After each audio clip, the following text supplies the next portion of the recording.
নমস্কার, কেমন আছেন সবাই? প্রবাসী ঘরকন্যা একটি ভ্লগে আপনাদের স্বাগত জানাই।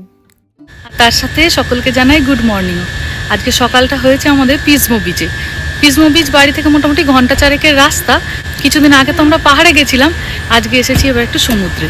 তবে এই সময় সমুদ্রের জল তো হয় ভীষণই ঠান্ডা, অ্যাম্বুলেন্সের আওয়াজ হচ্ছে, কিন্তু তবু চলুন না, এই সময় বিচটা ঘুরতেও খুব ভালো লাগে। কোথায় যাচ্ছ?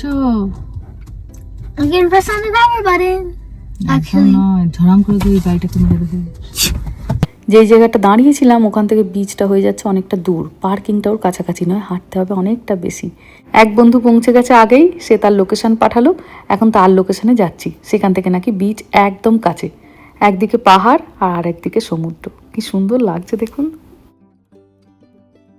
পার্কিং একটা পাওয়া গেছে, পেড পার্কিং। তো পেড পার্কিংয়েই আমরা এসেছি। এত এখানে পার্কিংয়ের সমস্যা, রাস্তার ধারে পার্ক পাওয়া ভীষণ মুশকিল। এই যে একটা স্পট খালি হয়েছে বাড়ির সামনে। চলুন, অবশেষে পেয়েছি পার্কিং। রাস্তার ধারে পার্কিং পাওয়া গেল না, এত গাড়ি, প্রচুর গাড়ি। এখন তো মোটামুটি ছুটির সময় চলছে, এই সময়গুলোতে খুব ভিড়ও হয়।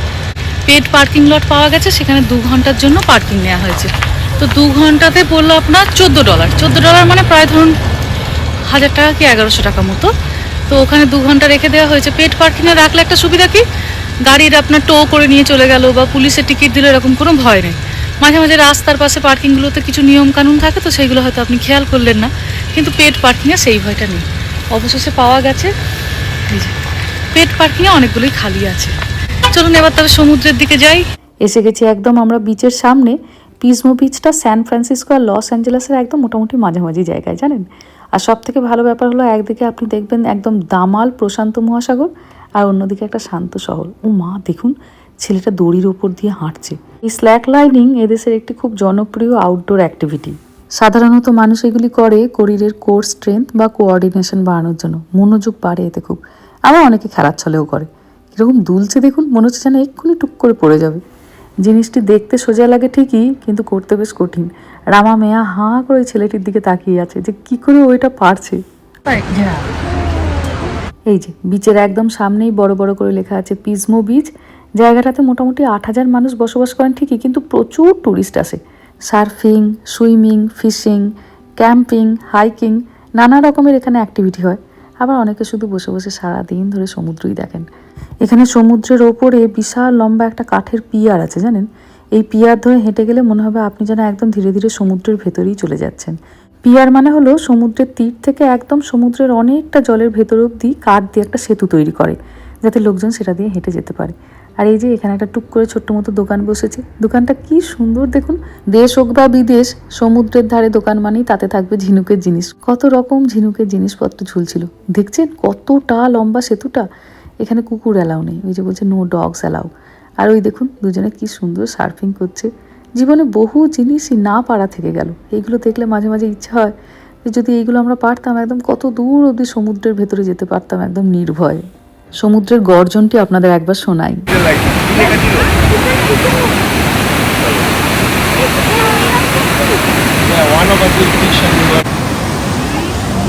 আহা, যারা সার্ফ করছে আমার মধ্যে ঝাঁপিয়ে যায়, ভেতরটা এমন করছে।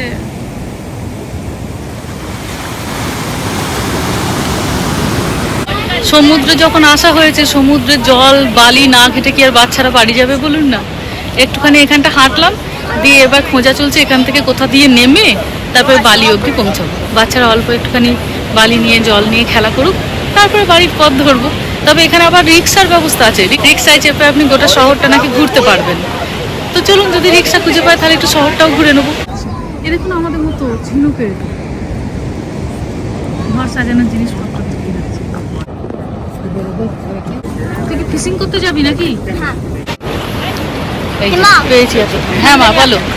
if you put it across in a water sand, it will go maybe lots of feet away. আর তুমি এখানে কি করতে চাও? এখানে দেখেছো কত লোক মাছ ধরছে, একটু মাছ ধরবে? Yeah. তাহলে মাছ ধরার জন্য তো লাইসেন্স দরকার। What does much mean? হ্যাঁ, What does much mean? মাছ মানে হচ্ছে গিয়ে fish. No, I want to surf. Sir, মাছ ধরবে না? তুমি কি জানো এখানে মাছ ধরতে গেলে যেরকম গাড়ি চালাতে গেলে লাইসেন্সের দরকার হয়, মাছ ধরতে গেলে বা ফিশিং করতে গেলেও licence Why do we need license for fishing? হ্যাঁ Why? ওইটা দরকার মা, ওটাই এই Everything দেশের needs a license? রুল। হ্যাঁ, যেমন Also, boating needs a license. যেমন তুমি গাড়ি চালাতে গেলে তোমার লাইসেন্সের দরকার, And সেরকম everything needs a license. হ্যাঁ সব কিছু লাইসেন্স In দরকার। the entire world. আচ্ছা লাইসেন্স মানে কি জানো? Yeah. বলো কি? Need to be safe. Permission. Licence মানে হলো পারমিশন। আর এখন কোথায় যাবে? বাড়ি যাবে এবার? I think no. তাহলে কোথায় যাবে? Watching stay here all day হ্যাঁ, maybe. সারাদিন থাকবে? Not like on the sand. On the sand, স্যান্ডে যাবে? চলুন, আর থাকতে পারছে না বেচারি, I want to একটু dig for ঘুরেছে। হ্যাঁ, I want to dig for diamonds. Diamond খুঁজবে, বালি খুঁড়ে খুঁড়ে ডায়মন্ড খুঁজবে। দিয়ে সেই ডায়মন্ড দিয়ে কি করবে? মাকে একটা রিং বানিয়ে দেবে? Nah. I will just sell it for Mama. $5 million. বলছি বিক্রি করে দেবে। জীবনের একটা দিন ভারী সুন্দরভাবে সমুদ্রের বিচে সপরিবারে বন্ধু বান্ধবদের সঙ্গে বেড়াতে আসা। এখন রামার বাবা রামার কাঁধে হাত রেখে ঘুরছে, কটা বছর পরে হয়তো রামার বাবার কাঁধে হাত রেখে ঘুরবে। তখন এই ভিডিওগুলো ওরাই দেখবে, নিজেদেরকে ভাববে কতটুকু ছিলাম আমরা। যেমন আমরা আমাদের পুরানো ফটোগুলো দেখলে ভাবি এইগুলো আমরা ছিলাম, এগুলো হয়তো দেখে ওরাও ভাববে। চলুন এবার জলের দিকে যাব, একটুখানি বালি ছোবো, একটুখানি জলে পা দেবো। আর মেহার আজকাল বড্ড ঝিনুক পোড়ানোর শখ হয়েছে, তো একটুখানি ঝিনুক পোড়াবো। যেখানে সিঁড়ি আছে ওরা এইখান থেকে আমি নিচে নামতে পারবো।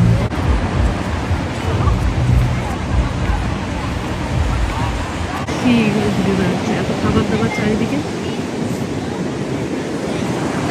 বাচ্চারা এখানে স্যান্ড ক্যাসেল বানাচ্ছে। 4.5 ইঞ্চি করে বড় হতে হবে ঝিনুককে? ঝিনুকের সাইজ 4.5 ইঞ্চির চেয়ে বড় হলে then you can take them home. তাই বুঝি? ঝিনুক নিয়ে যাবার আবার নিয়ম? হ্যাঁ, ছোট হলে নিতে পারো। বোঝো, আবার এখানে লাইভও আছে, অরিন আবার একটা লাইভ ধরেছে। লাইভও আছে, দেখি ধরতে পারে না ওরা। তো। বাবা, এটা তো মেহার মনে হচ্ছে জীবনের সব থেকে বড় ঝিনুক। Meha, I know right? হ্যাঁ হয়ে যাবে মনে হচ্ছে। 4.5? হ্যাঁ একটু মেজার অ্যাপটা দিয়ে চেষ্টা করো। দেখি।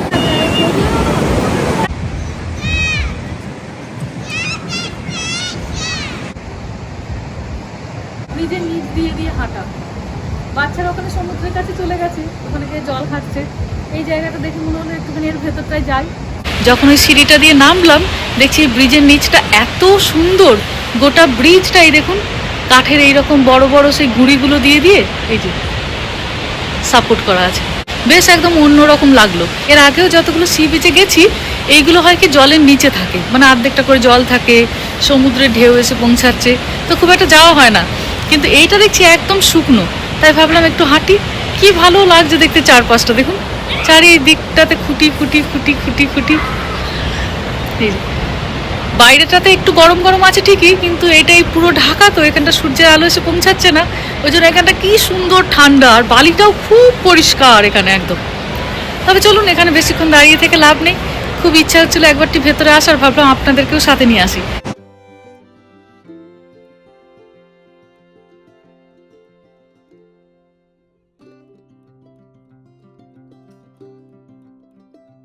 মেহাকে কি বলবো, সমুদ্রের তীরে এলে এই ঝিনুক দেখলে নিজেরই মনে হয় মাথার ঠিক থাকে না।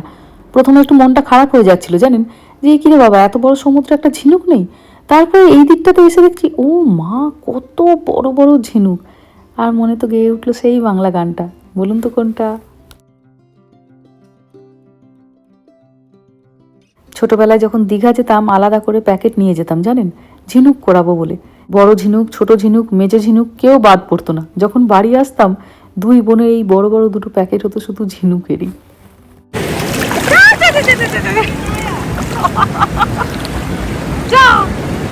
যেও না, যেও না।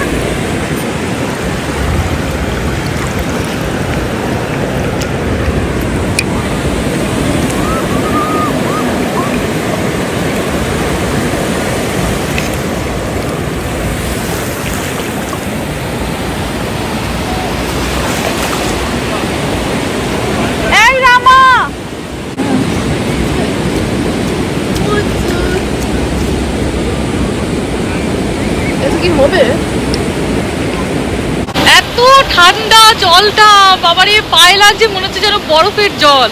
প্রশান্ত মহাসাগরের জল প্রচণ্ড ঠান্ডা হয়। ক্যালিফোর্নিয়ায় তো প্রশান্ত মহাসাগরটাই আমরা বেশি পাই, তো যেখানেই প্রশান্ত মহাসাগর পাই একটু জলে পা ডোবাই, কি ঠান্ডা, কি ঠান্ডা, প্রচণ্ড ঠান্ডা।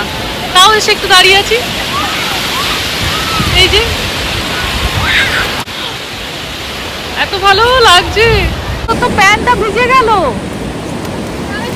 It's all about the beach. ও কেয়ার করে না, ও বিচে এসেছে, আনন্দ করাটাই ওর কাছে মূল লক্ষ্য। এবার এই আস্তে আস্তে দেখো ছোট জামা কাপড়ও ভিজিয়ে ফেললো। রামা উঠে পড়। Look at how much it's on. গেঞ্জি টেঞ্জি সব ভিজিয়ে ফেলেছে, ওকে পুরো জামা কাপড় চেঞ্জ করাতে হবে।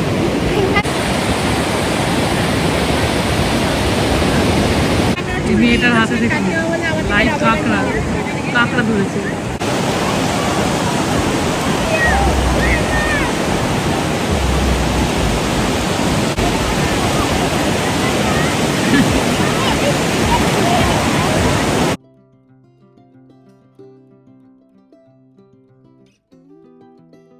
ঝুপড়ি হয়ে ভিজে যায় আমাদের, আর বালি দিয়ে কি সব লেখা চলছে। নাও জুতো পরে নাও। Alright, look at what I want. বিউটি হাতপাত বাজবে এবার সময়, সবার পাই তো বালি। শাওয়ারটা অন হয়ে যাবে, কেয়ারফুল। চলো, অনেকটা দূরে পার্ক করেছিলাম, পাওয়া যাচ্ছিল না, তো এই জন্য পার্কিং এর মোটামুটি কাছে এসেছি। প্রচন্ড ভিড়, প্রচন্ড ভিড়, এত গাড়ি, লোকজন চারিদিকে। সি বিচ থেকে 0.2 মাইলস হেঁটে আসা। মোটামুটি এসে গেছি, ওর বাবা আগে গেছে, আমাকে ড্রেস চেঞ্জ করাবে। মেহার অবশ্য ভেজেনি, মেহা এখন বড় হয়েছে তো একটু কেয়ারফুল হয়েছে না মেহা। মেয়া ওই জন্য হাঁটু অব্দি প্যান্টটাকে গুটিয়ে খুব বেশি লাফালাফি না করে মোটামুটি জামা কাপড়গুলোকে বাঁচিয়েছে। কিন্তু রামাটা তো একবারে সেই ভীষণ দুষ্টু আর দস্যি, ও পুরো একদম উবড়ি জুবড়ি হয়ে ভিজেছে। ওটারই জামা কাপড় চেঞ্জ করাতে হবে, আর আপনাদের মানিকদাকেও চেঞ্জ করতে হবে। সেও সমুদ্রের জল দেখে রামাকে ধরার নাম করে করে এতটা ভেতর দিকে অব্দি গেছে, তারও প্যান্টের হাঁটু অব্দি ভিজে গেছে। এখন তো অনেকটা যেতে হবে বাড়ি, তো তাকেও চেঞ্জ করতে হবে।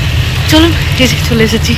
এখানে এসে আমরা একটা লোকাল পিৎজা নিয়েছি, আর এত ভালো খেতে পিৎজাটা জানেন, বাচ্চারাও খুশি, মা বাবাও খুশি। সামনে কি মারাত্মক ভিড় দেখছেন, লম্বা গাড়ির লাইন সামনে।